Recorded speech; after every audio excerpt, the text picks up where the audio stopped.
Thank you. Hello, Raju. Hello, Sunita. Yeah. It was certainly, good to hear the powerful, painful presentations by the two Anands, Anand Patwardhan and Anand the father.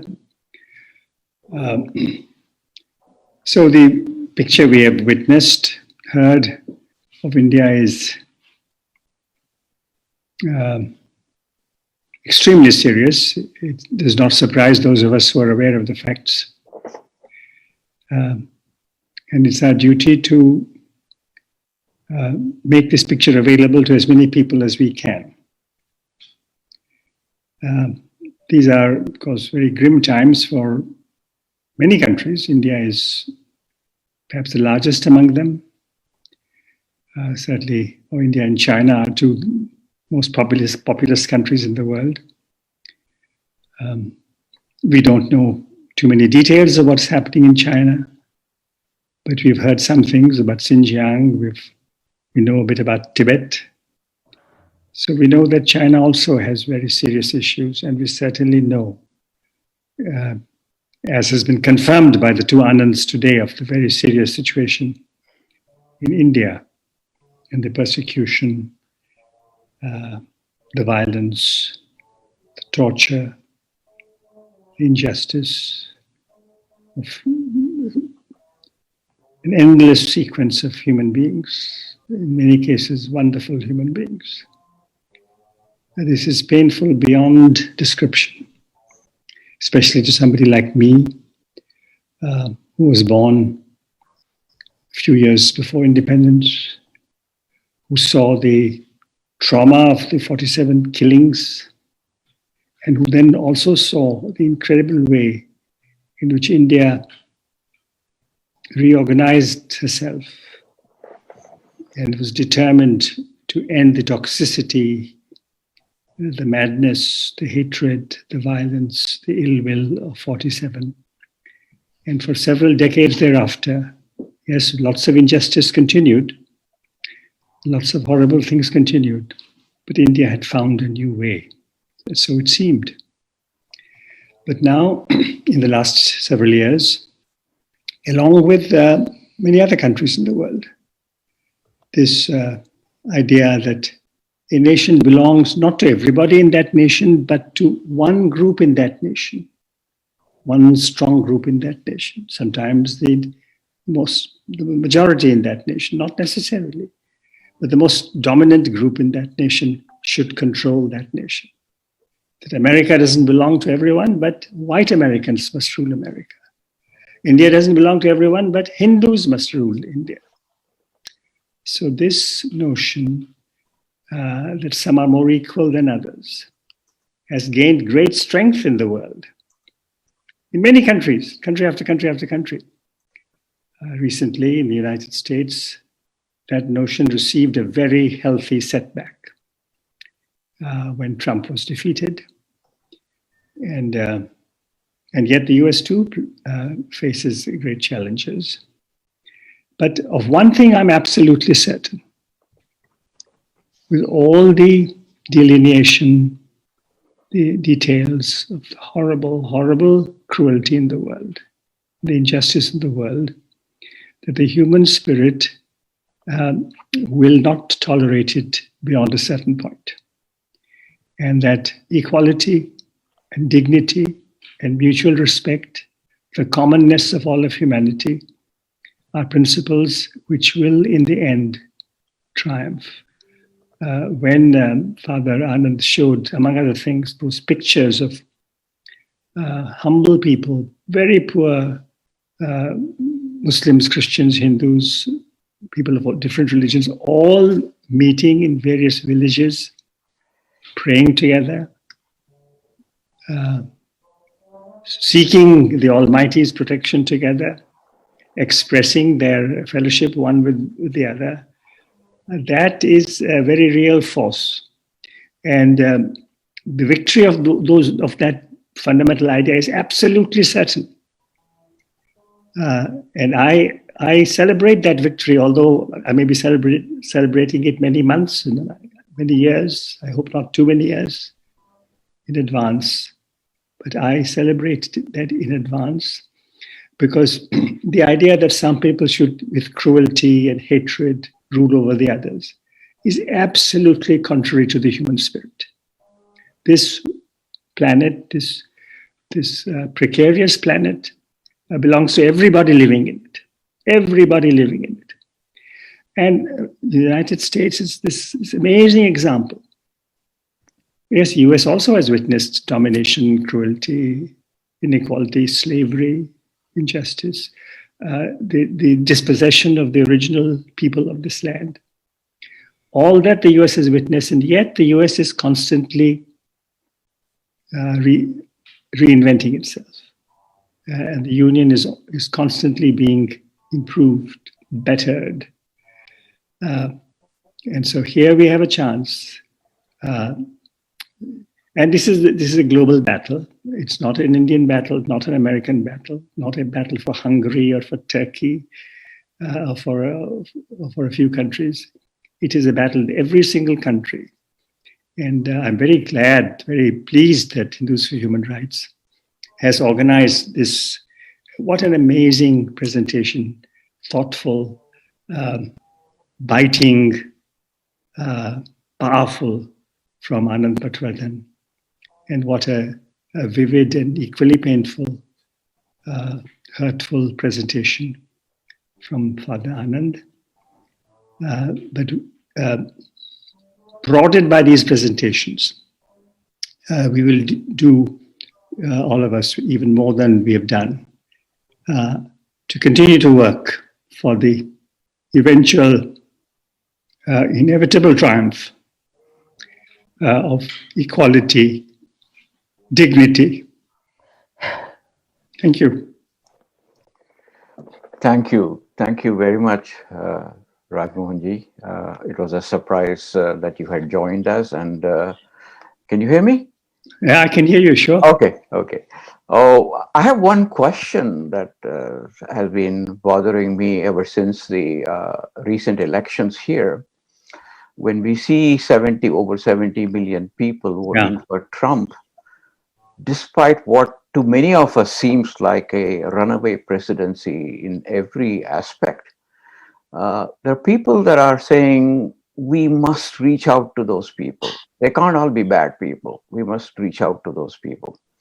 A similar question can be asked in India as well, about reaching out to people that are supporting Modi. And I have a dilemma in my mind as to where we would be better off spending our time, reaching out to people that have all access to all the very same facts and data that we do, and yet they seek to support the policies of Modi or Trump. Or do we spend that time building coalitions across the world who think like us, so we can have a larger coalition, not just for India, but across India and the US and elsewhere, who can perhaps strengthen our voices and be able to oppose nationalism in other parts of the country.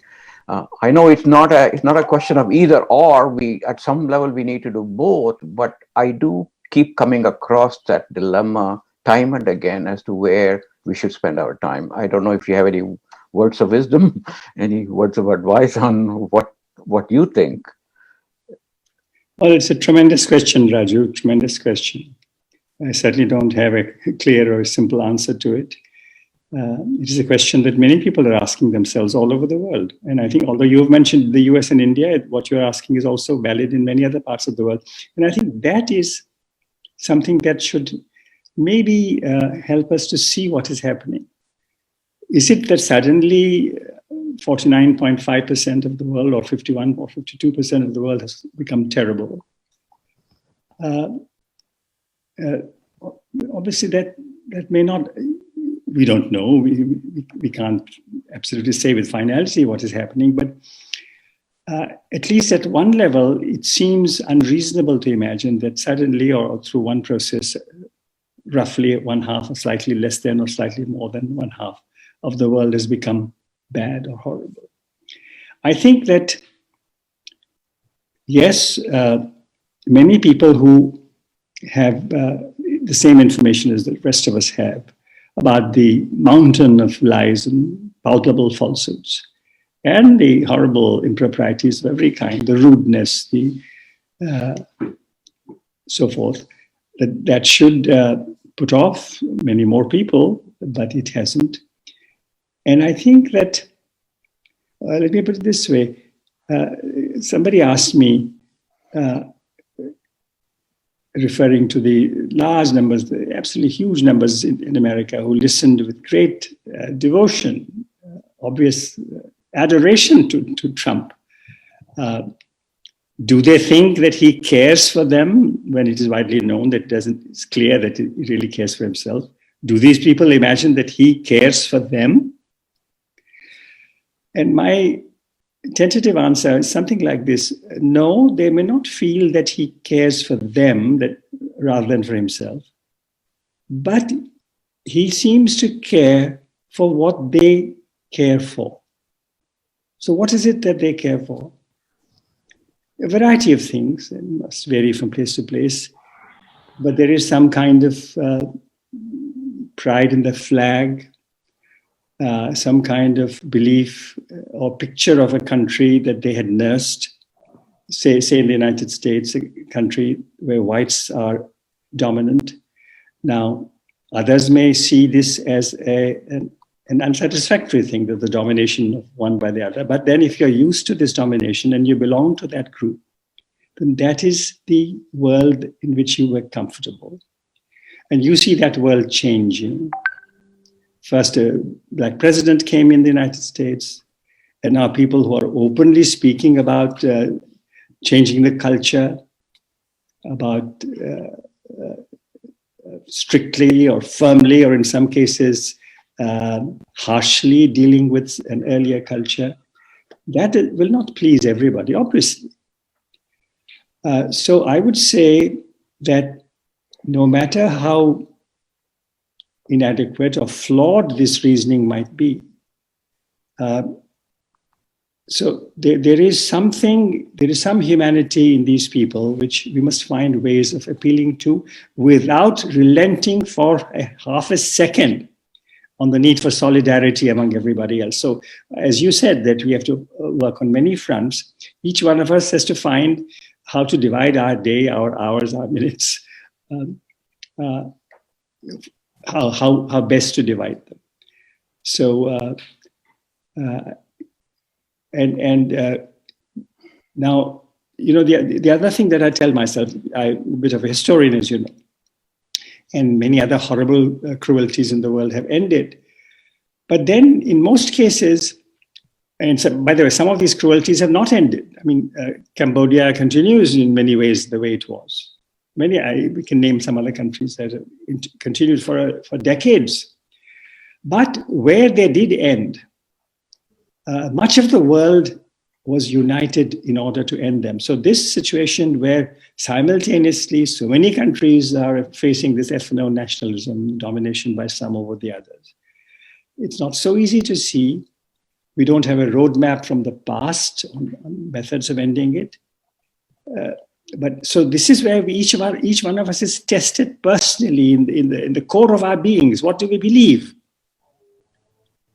So we don't know who will be the leader in this journey from this tunnel in which we are all stuck.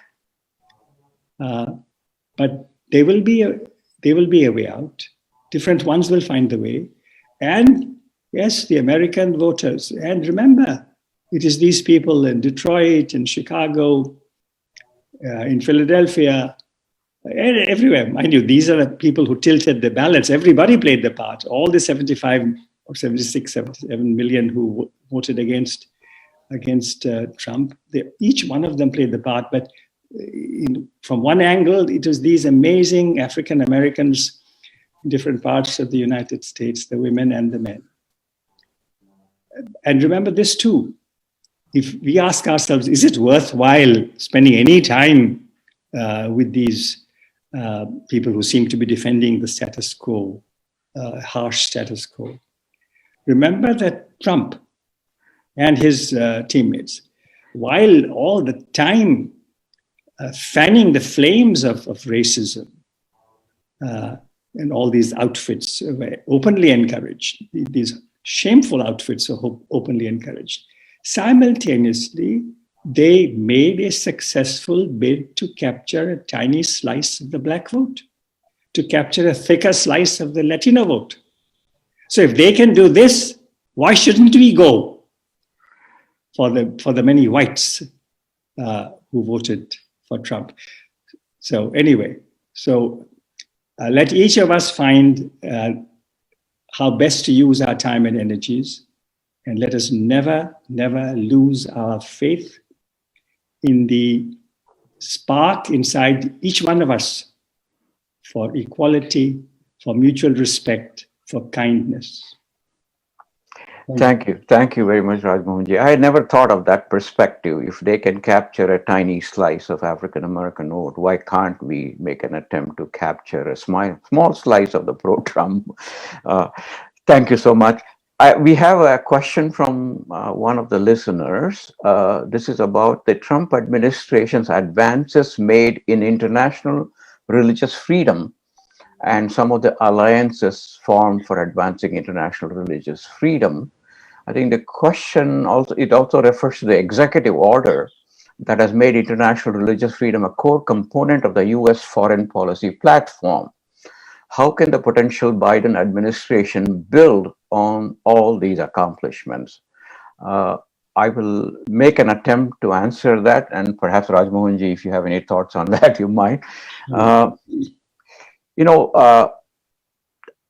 the end of the day, I feel you cannot separate religious freedom from human rights. So while the Trump administration, in the eyes of some people, may have made advances in terms of religious freedom in places like Sudan or other places or in China, which is good, it's only half the equation. You cannot look at religious freedom entirely outside the sphere of human rights. And I bring this up because in India today, even though people at risk are majority Muslims and Christians, as you saw, it is a matter of religious freedom. But who is defending that freedom in the front lines? Not just the religious people of faith. We have activists, Marxists, people of all varieties who are out there putting their lives on the line to defend India's religious freedom.